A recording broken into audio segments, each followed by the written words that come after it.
Hi hello ನಮಸ್ತೆ, ನಾನು ರಾಜು ಅಷ್ಟೇ. ನೀವು ನೋಡ್ತೀರಾ center point Kannada YouTube channel. Rohit Sharma ಸಿಡಿಲಬ್ಬರ. KKRಗೆ ಮಣ್ಣು ಮುಕ್ಕಿಸಿದಂಥ ಮುಂಬೈ ಇಂಡಿಯನ್ಸ್ ತಂಡ 14 ವರ್ಷದ ನಂತರ ಮುಂಬೈ ಇಂಡಿಯನ್ಸ್ ತಂಡದ ಹೊಸ ದಾಖಲೆ. ಅಂಕಪಟ್ಟಿಯಲ್ಲಿ RCBA ನಂಬರ್ 1. ಏನಿದು ಅಪ್ಡೇಟ್, ಇವೆಲ್ಲವನ್ನು ನೋಡೋಣ. ಅದಕ್ಕಿಂತ ಮೊದಲು ಇಲ್ಲಿ ತನಕ ನಮ್ಮ ಚಾನಲ್ನ ಸಬ್ಸ್ಕ್ರೈಬ್ ಮಾಡಿಲ್ಲ ಅಂದರೆ ಈಗಲೇ ಸಬ್ಸ್ಕ್ರೈಬ್ ಮಾಡಿ, ಜೊತೆಗೆ ಕಾಮೆಂಟ್ಗಳ ಮುಖಾಂತರ ತಮ್ಮ ಅಭಿಪ್ರಾಯವನ್ನು ತಿಳಿಸಬಹುದು. ವೀಕ್ಷಕರೇ, IPLನ 2ನೇ ಪಂದ್ಯದಲ್ಲಿ ಮುಂಬೈ ಇಂಡಿಯನ್ಸ್ ತಂಡ KKR ತಂಡವನ್ನು ಬರೋಬ್ಬರಿ 6 ವಿಕೆಟ್ಗಳಿಂದ ಸೋಲಿಸಿ ತನ್ನ ಮೊದಲ ಗೆಲುವನ್ನು ಕಂಡು.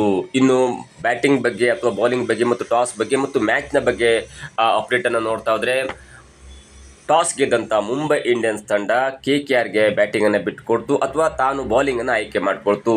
ಇನ್ನು ಮೊದಲು ಬ್ಯಾಟಿಂಗ್ ಮಾಡಿದಂಥ KKR ತಂಡ ತನಗೆ ಇದ್ದಂಥ 20 ಓವರ್ನಲ್ಲಿ ಬರೋಬ್ಬರಿ 220 ರನ್ಗಳ ಬೃಹತ್ ಟಾರ್ಗೆಟನ್ನು ಮುಂಬೈ ಇಂಡಿಯನ್ಸ್ ತಂಡದ ವಿರುದ್ಧ ಕಲೆ ಹಾಕ್ತು ಮತ್ತು 221 ರನ್ಗಳ ಟಾರ್ಗೆಟನ್ನು ಮುಂಬೈ ಇಂಡಿಯನ್ಸ್ ತಂಡಕ್ಕೆ ಕೊಡ್ತು. ಮೊದಲು ಬ್ಯಾಟಿಂಗ್ ಮಾಡಿದಂಥ ರೆಹಾನೆ ಆಗಿರ್ಬೋದು, ಪಿನ್ ಅಲೆನ್ ಆಗಿರ್ಬೋದು, ಕ್ಯಾಮ್ರೂನ್ ಗ್ರೀನ್ ಆಗಿರ್ಬೋದು, ರಘುವಂಶಿ ಆಗಿರ್ಬೋದು, ರಿಂಕು ಸಿಂಗ್ ಆಗಿರ್ಬೋದು, ಇವರೆಲ್ಲರೂ ಕೂಡ ಅತ್ಯುತ್ತಮವಾಗಿ ಬ್ಯಾಟಿಂಗ್ ಮಾಡಿದ್ರು.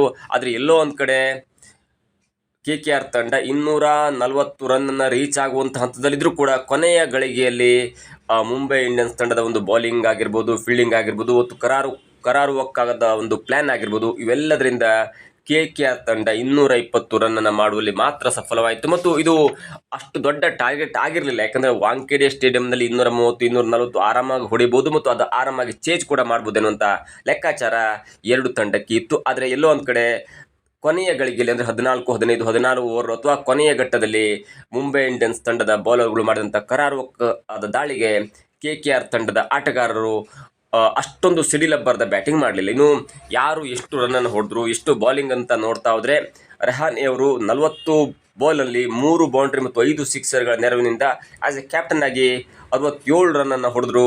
ಅದು ಉತ್ತಮವಾದ ಬ್ಯಾಟಿಂಗ್ ಆಗಿತ್ತು ಮತ್ತು ಅವರು ಲೀಡಿಂಗ್ ಫ್ರಮ್ ದ ಫ್ರಂಟ್ ಆಗಿದ್ದರು. ಅವರು ಅತ್ಯುತ್ತಮವಾದ ಬ್ಯಾಟಿಂಗನ್ನು ಕೂಡ ಮಾಡಿದ್ರು. ಅವರ ಜೊತೆಗೆ ಬ್ಯಾಟಿಂಗ್ ಅಬ್ಬರಕ್ಕೆ ಬಂದಂಥ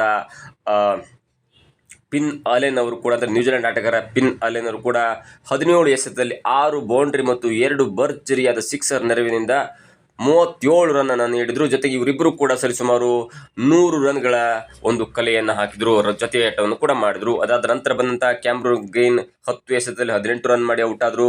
ಅದಾದ ನಂತರ ಕೊನೆಯಲ್ಲಿ ಬಂದಂಥ ರಘುವಂಶಿ 29 ಎಸೆತದಲ್ಲಿ 51 ರನ್ ಮಾಡಿದರು. 6 ಭರ್ಜರಿಯಾದಂಥ ಬೌಂಡ್ರಿ ಮತ್ತು 2 ಸಿಕ್ಸರ್ ಇದ್ವು.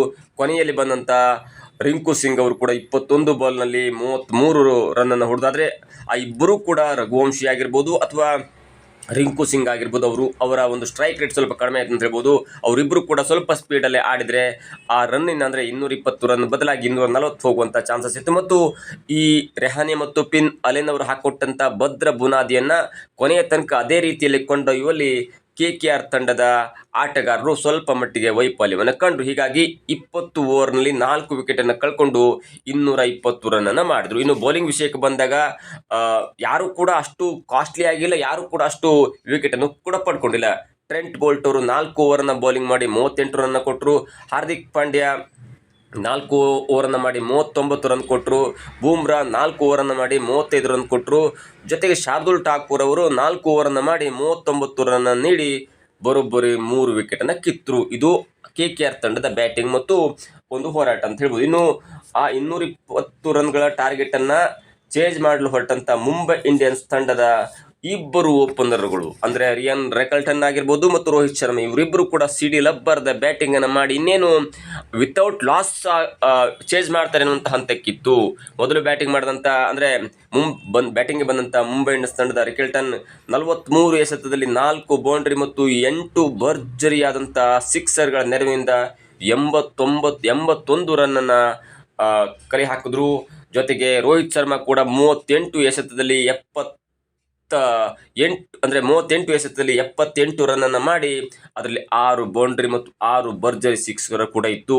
ಅದರ ಜೊತೆಗೆ ಅವರ ಆಟದ ಒಂದು ವೈಖರಿನ ನೋಡ್ತಾ ಇದ್ರೆ ಅವರೆಲ್ಲೂ ಕೂಡ ಸಿಕ್ಕಾಪಟ್ಟೆ ಫಿಟ್ ಆಗಿದ್ರು. ಅವರು 6 ಹೊಡೆಯುವಾಗ, 4 ಹೊಡೆಯುವಾಗ ಅಥವಾ ಸಿಂಗಲ್ ತೆಗೆಯುವಾಗ ಅವರ ಬಾಡಿ ಮೂವ್ ಆಗ್ತಿರಲಿಲ್ಲ. ಅಂದರೆ ಅವರ ತಲೆ ಕೂಡ ಒಂದೇ ಹಂತದಲ್ಲಿ ಮೂವ್ ಆಗ್ತಿರಲಿಲ್ಲ. ಬಾಡಿ ಮೂವ್ ಆದರೂ ಕೂಡ ಅವರ ಹೆಡ್ ಮಾತ್ರ ಮೂವ್ ಆಗ್ತಿಲ್ಲ. ಅದರ ಒಂದು ನೋಡ್ತಾ ಇದ್ದಂಥ ಕಾಮೆಂಟೇಟರ್ ಕೂಡ ಹೇಳ್ತಾ ಇದ್ರು, ಯಾವಾಗ ಹೆಡ್ ಮತ್ತು ಬಾಡಿ ಎರಡೂ ಕೂಡ ಒಂದೇ ಸಮನೆ ಮೂವ್ ಆಗಲ್ಲ ಆಗ ಒಬ್ಬ ಆಟಗಾರರ ತುಂಬ ಫಿಟ್ ಆಗಿದ್ದಾನೆ ಅಂತ ಮಾತು ಕೂಡ ಕಾಮೆಂಟೇಟರ್ ಕೂಡ ಹೇಳ್ತಾ ಇದ್ರು. ಅಂದರೆ ವೀಕ್ಷಕ ವಿವರಣೆ ಮಾಡ್ತಾ ಇದ್ದಂಥ ಎಕ್ಸ್ಪರ್ಟ್ ಕೂಡ ಹೇಳ್ತಾ ಇದ್ರು, ನೀವು ಬೌಂಡ್ರಿ ಹೊಡೆಯುವಾಗ ಅಥವಾ ಸಿಕ್ಸ್ ಹೊಡೆಯುವಾಗ ನಿಮ್ಮ ತಲೆ ಮಾತ್ರ ಬಾಲರ್ನೇ ನೋಡ್ತಾ ಇರಬೇಕು ಅಥವಾ ಬಾಲಿಂಗನ್ನು ಮಾತ್ರ ಗಮನಿಸ್ತಾ ಇರಬೇಕು. ನೀವು ಬಾಡಿ ಮೂವ್ ಆಗ್ಬೋದು, ಆದರೆ ತಲೆ ಮಾತ್ರ ಬಾಲ್ಗಳ ಅಂದರೆ ಚೆಂಡಿನ ಕಡೆ ಗಮನ ಇಡಬೇಕಾಗತ್ತೆ ಅನ್ನುವಂಥ ಒಂದು ಎಕ್ಸ್ಪರ್ಟ್ಗಳು ಕೂಡ ಹೇಳ್ತಿದ್ರು. ಅದರ ತಕ್ಕಂತೆ ನೋಡ್ತಾ ಇದ್ರೆ ಮುಂದಿನ ಹಂತದಲ್ಲಿ ರೋಹಿತ್ ಶರ್ಮಾ ಭರ್ಜರಿಯಾಗಿ ಮಿಂಚಿದ್ರು ಕೂಡ ಅಚ್ಚರಿ ಇಲ್ಲ.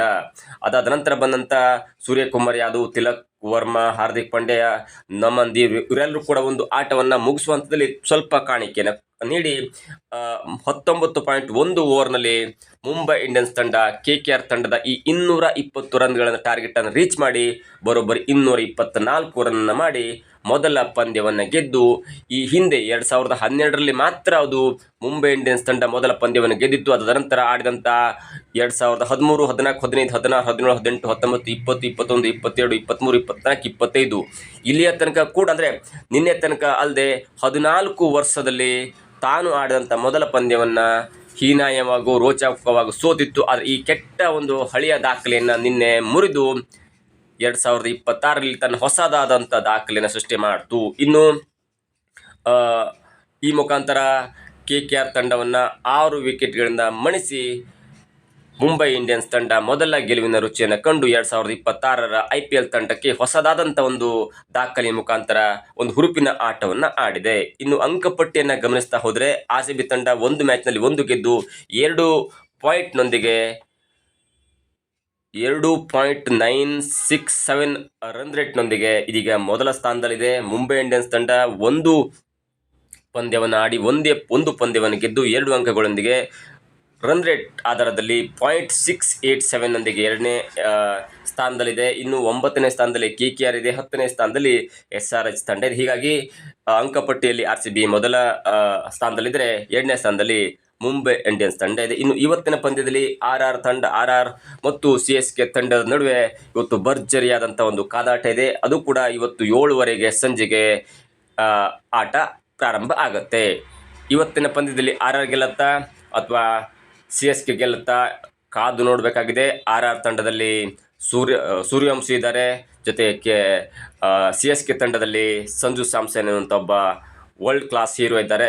ಆ ಇಬ್ಬರ ಮುಖಾಮುಖಿ ಹೇಗಾಗುತ್ತೆ ಎಲ್ಲವೂ ಕೂಡ ಇವತ್ತು ಸಂಜೆ 7:00 ಪ್ರಾರಂಭ ಆಗುತ್ತೆ. ಇದಾಗಿತ್ತು ಇವತ್ತಿನ ವಿಶೇಷ. ನೋಡ್ತಾ ಇರಿ centre point Kannada YouTube channel.